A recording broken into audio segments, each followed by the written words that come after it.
Hi everyone, it's Mr. Driscoll, and welcome to our screencast on conflict in the Middle East. Now, I split this up into two different screencasts just because there's so much information, so much to get through. So the first one will basically be talking about the Palestinian-Israeli conflict and some of the events leading up to that. The second screencast will be more focused on the ongoing crisis in the past decade or so. Okay, so for this screencast, what is the essential question? Well, instead of just talking about what happened, we're going to discuss what were the conditions that were there that led to this conflict. Okay, what were the developments that happened along the way that created this situation that's so volatile up to this point in history. Okay, our theme in world history is similar to the last few we've had, and that's competition among countries. Okay, recurring violence and continuing efforts at international mediation have been the norm in the Middle East for decades. It has been a long time since there hasn't been a time of violence and conflict in this region. And hopefully at the end of the screencast you'll know a little bit more about the background and why they're fighting, not just that they're fighting. Okay, the first main idea. Israel was founded as a Jewish state in 1948. But from that time to this day, a lot of Palestinian Arabs refuse to recognize it. They assume that it doesn't even exist. Okay? Others that are more moderate know that it's there, know that they have political legitimacy, but how do we create a Palestinian state and all that goes with that? And that's really where we're at with the conflict today. Okay. So after World War I, a lot of the Jews migrated to Palestine, and the Zionists, that's what they were called, they claimed to be moving to their promised land, or their biblical land that they had the right to. Now, in 1947, the United Nations declared that Palestine should be divided into different sections. Okay, there should be a Jewish state and an Arab state. We can see in the graph to the right here, that's the UN partition plan. The orange sections, that was where the Arabs would have their own government, and the green parts would be where the Jewish state would be. As we can also see, Jerusalem is considered an international city in this plan. Now, after this, first of all, on that map, the majority of the population in any of those regions was heavily Muslim, heavily Arab. So, as soon as this happened, the Muslim neighbors invaded, and it was a complete disaster. Okay, they didn't stand a chance against the Israeli armed forces, but they still didn't recognize Israel.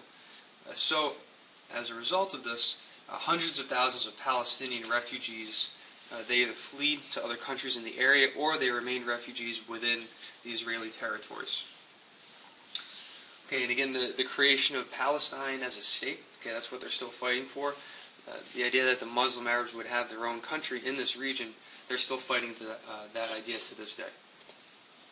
Okay, switching to Egypt. After Nasser came to power, he gained control of the Suez Canal. Why is that important? Well, that was a very powerful, or very important strategic waterway connecting the Mediterranean to the Indian Ocean. At that time, it was in control of Britain and France. Once Nasser nationalized it, they responded by going to war. Now, the United States and the Soviet Union actually came together at this time, which may seem as a shock to you after coming off the Cold War unit. They supported Egypt. Okay, they said that France, Britain, and Israel should withdraw. After this, it gives Nasser a lot of clout. Okay, he's looked up to in the Arab community, and he promoted what was called Pan-Arabism. This means that he wanted to unite all the Arab-speaking peoples in the region with the eventual hope or goal to create one Arab republic that united all of the different countries. Okay, the conflict between Israel and other states in the Middle East didn't end. Okay, it actually kept escalating over the years. In 1967, Egypt imposed a blockade against Israeli shipping. Okay, remember the Cuban Missile Crisis, we talked about a blockade, what that means. Well, after the Israelis saw this as an act of war, and they responded in what was called the Six-Day War. Okay, again, Israel, they ended up winning very quickly. They seized the Sinai Peninsula and the territory of the West Bank of Jordan, and the Golan Heights, tripling the size of its territory. If we see in the map here, the size of Israel land-wise tripled in size as a result of this. Also, 1 million new Palestinians were now living under Israeli control after this expansion.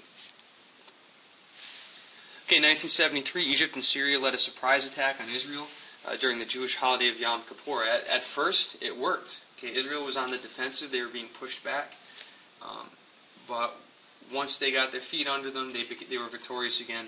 They had superior weaponry and military, partly backed by the United States and Western powers.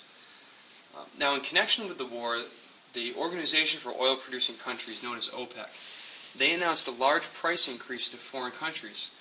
Now, this led to huge shortages of gas and oil throughout the world, and it created enormous economic problems in the West. We can see to the right, that's the gas lines. Okay? There were people parked for miles trying to get gas at the gas stations. There wasn't any there. The little that there was, the price spiked, and what was left usually ran out very quickly. Here we can take a look at the map of the Middle East and who is an OPEC member. It may be difficult to see, but the purple spots, they are the oil-rich oil fields, okay, in the Middle East. The orange countries, okay, they're OPEC members. The green are not, okay, but basically the orange countries, Iran, Iraq, Kuwait, Saudi Arabia, Qatar, Bahrain, they're all very oil-rich and members of OPEC. Okay, in 1978, U.S. President Jimmy Carter met with Anwar al-Sadat of Egypt and Israeli Prime Minister Begin at Camp David in the United States. Okay, the goal of this was to come up with some type of peace settlement. The result of it, which was known as the Camp David Accords, that was an agreement to sign an Israeli-Egyptian peace treaty and a commitment of the Israeli withdrawal from the Sinai. Okay, so even though this agreement happened, not all the Arab countries recognized it. Okay, they didn't all come aboard with this, and many outright opposed of this particular act. Okay, so just as a quick rundown of some of the basic events that happened. Great Britain rejects the proposal for an independent state, but does agree to have Jewish settlers move there. Okay, so they didn't have their own country at first, but they were allowed to settle. Then the UN resolution, which happened later on, divided Palestine into a Jewish and Arab country, or Arab nation states.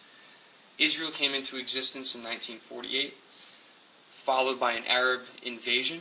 It was defeated, and then hundreds of thousands of Palestinians became refugees in the area. And then, of course, the events that unfolded in the aftermath of that. Okay. In our next screencast, okay, we'll be turning towards the ongoing crisis in the Middle East. What's happened in the last few decades since then? We'll touch on a lot of different topics such as Iran, Iraq, Afghanistan, the current wars, U.S. involvement. So there's a lot in the next screencast too. If you have any questions on this, please feel free to write online, send a message to Enmodo, or of course you can discuss it in class with me. All right, hope you enjoyed the screencast.